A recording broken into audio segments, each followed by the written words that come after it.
our dear sister, Comrade Subhashini Ali, and National Vice President of EDWA, to deliver her speech. एडवा president comrade Shrimati और हमारी महामंत्री comrade Maryam Dhawale, हमारे इस मंच पर उपस्थित कॉमरेड वृंदा, हमारे एडवा के पूरे देश के आए हुए नेता और सुनने वाले मेरे बहुत ही बहादुर बहनों और भाइयों, एक तरफ तो देश के कोने कोने से बड़ी लड़ाइयों को लड़ने वाली हमारी बहनें यहाँ पर मौजूद हैं और साथ साथ तेलंगाना के कोने कोने से भी हमारी बहनें अपने संघर्षों की यादों को लेकर के यहाँ पर आई हैं। आज मैं आपसे बताना चाहती हूँ कि हमारे जो एडवा के लोग हैं, हमारे जो साथी हैं, किस किस तरह के संघर्ष करके यहाँ पर आपके बीच में आए हैं।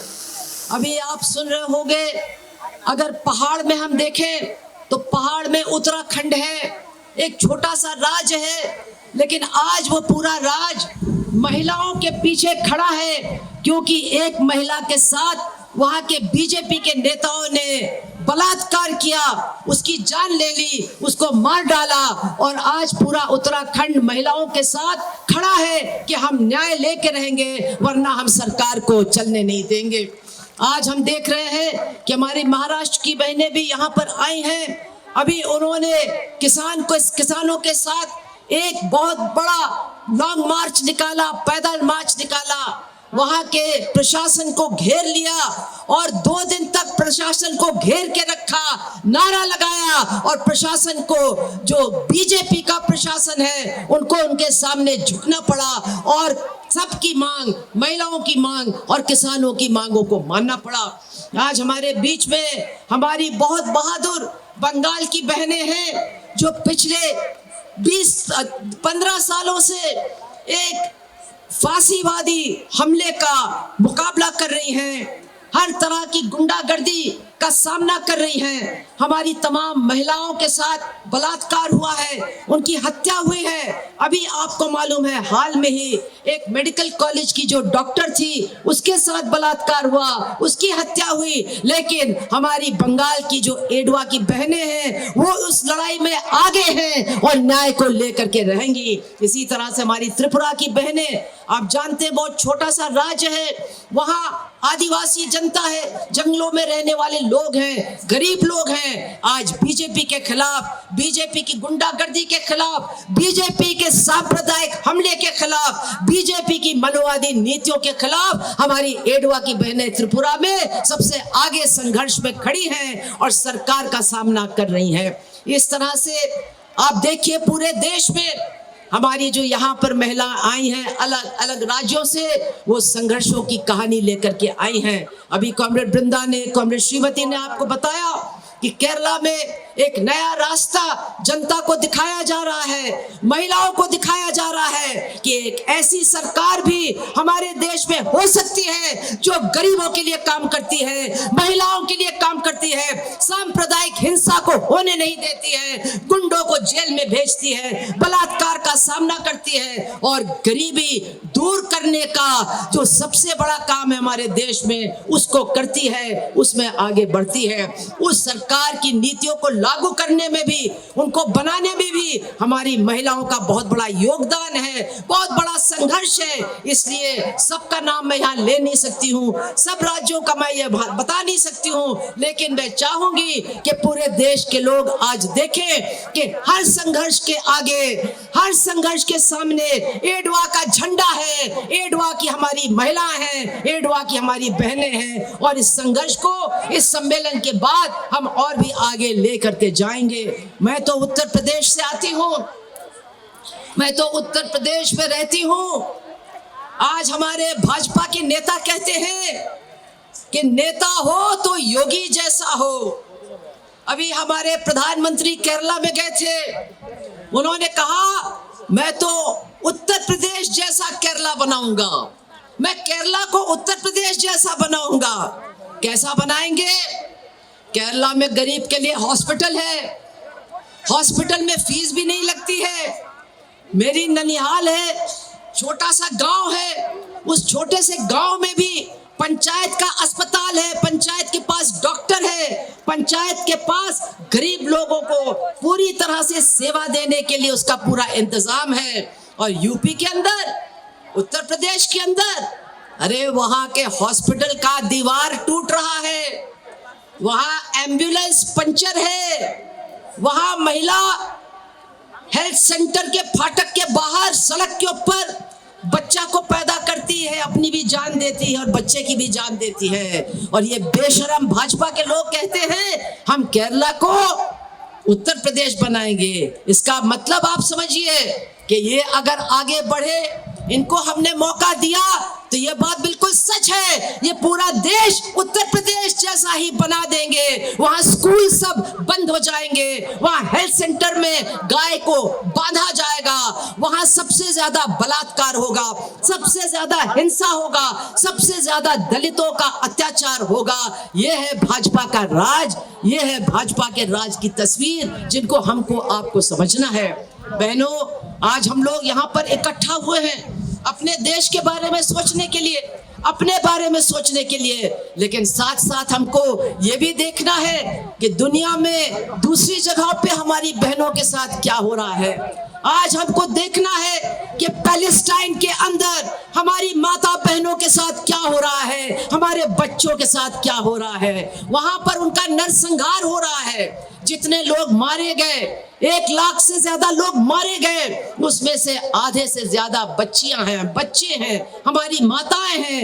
बेरहमी से उनको ज़ायनिस्ट फोर्सेस मार रहे हैं और उनके पीछे अमेरिका खड़ा है, और अमेरिका के पीछे हमारा चौकीदार भी खड़ा है, हमारा चौकीदार भी अमेरिका के पीछे खड़ा है कि तुम आगे आगे चलो, हम तुम्हारे पीछे पीछे आएंगे। कितनी शर्म की बात है, जो देश साम्राज्यवाद के साथ लड़ता था, जो देश पूरी दुनिया में साम्राज्यवाद के खिलाफ नारा लगाता था, आज वही देश साम्राज्यवाद का चौकीदार बन करके उसके पीछे पीछे चलने के लिए मजबूर हो गया है। इतनी शर्म की ये बात है, लेकिन हम और आप साम्राज्यवाद के खिलाफ अपनी लड़ाई को नहीं भूल सकते हैं। इस लड़ाई को और तेज करना होगा।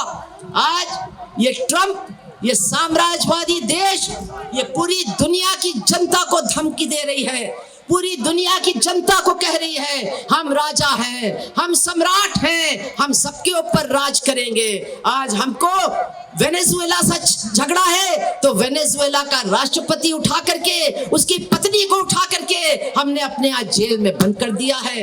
आज हमको ग्रीनलैंड अच्छा लगता है तो हम ग्रीनलैंड पे भी कब्जा करेंगे, और हमको आंख दिखा करके, भारत को आंख दिखा करके कहता है तुम सस्ता तेल खरीदोगे, तुम किसी के साथ बातचीत करोगे तो तुम्हारे ऊपर 25% टैरिफ लगाएंगे, 50% लगाएंगे, 500% भी लगाएंगे। और हमारा चौकीदार बोलता है अरे नहीं हुजूर, ऐसा मत करना, ऐसा मत करना, हमको माफ कर दो, हम अपना रास्ता बदल देंगे। तो साम्राज्यवाद के खिलाफ हमको लड़ना होगा, साम्राज्यवाद के खिलाफ जनता को हमें इकट्ठा करके समझाना होगा कि आज पूरी दुनिया की जनता को साम्राज्यवाद से खतरा क्या है। यही नहीं बहनों, हमारे देश के अंदर भी हमारी जो जिंदगी है वो खतरे में पड़ती चली जा रही है। आज हम यहाँ तेलंगाना में खड़े हैं, एलेमा को याद कर रहे हैं, मल्लू स्वराज्यम को याद कर रहे हैं। उन्होंने गुलामी के खिलाफ लड़ाई लड़ी, उन्होंने जमींदारों के खिलाफ लड़ाई लड़ी, उन्होंने हाथ में बंदूक उठा करके, उन औरतों ने आगे आकर के जमींदारी और गुंडागर्दी के खिलाफ लड़ाई लड़ने का काम किया। लेकिन आज 77 साल हो गए, 78 साल हो गए हैं, वो लड़ाई खत्म नहीं हुई है। वो लड़ाई नए रूप में हमको लड़नी होगी। वो पुराना जमींदार गया, लेकिन अब अडानी आ गया, अंबानी आ गया, पूरे जमीन का नया मालिक आ गया।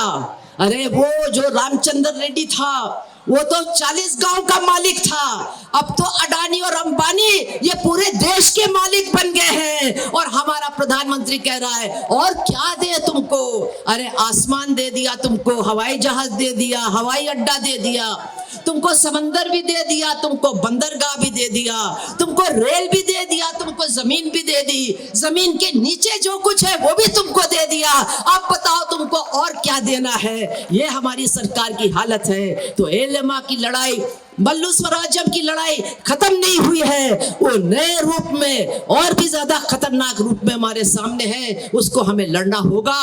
कल 26 जनवरी है, कल संविधान को लागू किया गया, लेकिन आज ये मनुवादी लोग, ये डॉक्टर बाबा साहब अम्बेडकर द्वारा बनाए गए संविधान को समाप्त करने के लिए, खत्म करने के लिए, उसकी आत्मा को खत्म करने के लिए मनुस्मृति को लागू करना चाहते हैं। और इसीलिए सबसे ज्यादा हमले महिलाओं के ऊपर इनके द्वारा जो शासित राज्य हैं, जहां जहां इनकी सरकार है, हरियाणा में, उत्तर प्रदेश में, बिहार में, मध्य प्रदेश में, जहां जहां इनकी सरकार है, सबसे ज्यादा हमले महिलाओं के ऊपर, बच्चियों के ऊपर, दलितों के ऊपर वही हो रहे हैं। और न्याय किसको मिल रहा है? न्याय पीड़ित पक्ष को नहीं मिल रहा है, न्याय महिला को नहीं मिल रहा है, उस बच्ची को नहीं मिल रहा है। न्याय किसको मिल रहा है? बलात्कारी को मिल रहा है। न्याय किसको मिल रहा है? हत्यारे को मिल रहा है। कभी कभी भाजपा वालों से पूछना होगा, अरे भैया तुमको ये बलात्कारी इतने अच्छे क्यों लगते हैं? वो चाहे राम रहीम हो, चाहे बिल्किस बानो के बलात्कारी हो, चाहे हमारे जो पहलवान बहनें हैं उनको सताने वाले हमारे यहाँ के एमपी हो, ये सब तुमको क्यों अच्छे लगते हैं? अच्छे इसलिए लगते हैं क्योंकि ये मनुवादी हैं, ये महिलाओं को नीचा दिखाना चाहते हैं, ये महिलाओं के तमाम अधिकारों को छीनना चाहते हैं और महिलाओं पर हमला करने वालों को पूरी तरह से सुरक्षा देने के लिए तैयार रहते हैं। इसलिए मेरी बहनों, और यहाँ आप लोग इकट्ठा हो, बड़ी बड़ी लड़ाइयां आपने लड़ी हैं, लेकिन और भी बड़ी लड़ाई हमको आगे बढ़ करके लड़ना है। हमको कॉमरेड स्वराज्यम को याद करना है, एलेमा को याद करना है, पापा उमरनाथ को याद करना है, और जो हमारे तमाम नेता थे, तमाम रास्ता दिखाने वाले लोग थे, सुशीला गोपालन, मैथिली शिवरामन, बहुत सारे हमारे नेता हैं। हम लोग बहुत भाग्यवान हैं कि ऐसे नेता हमारे एडवा को मिले। आज उनको याद करते हुए हम अपने अंदर ताकत भर के कहेंगे, हम आपको भूलेंगे नहीं, हम सिर्फ आपकी तस्वीर को हार माला नहीं पहनाएंगे, आपकी याद से हम हिम्मत जुटा करके महिलाओं को, पुरुषों को, बच्चों को, गरीबों को इकट्ठा करके इस सरकार के खिलाफ और साम्राज्यवाद के खिलाफ अपनी लड़ाई को आगे लेकर के जाएंगे, लड़ेंगे और जीतेंगे। इतना कह करके मैं अपनी बात को समाप्त करती हूँ। महिलाएं एकता जिंदाबाद।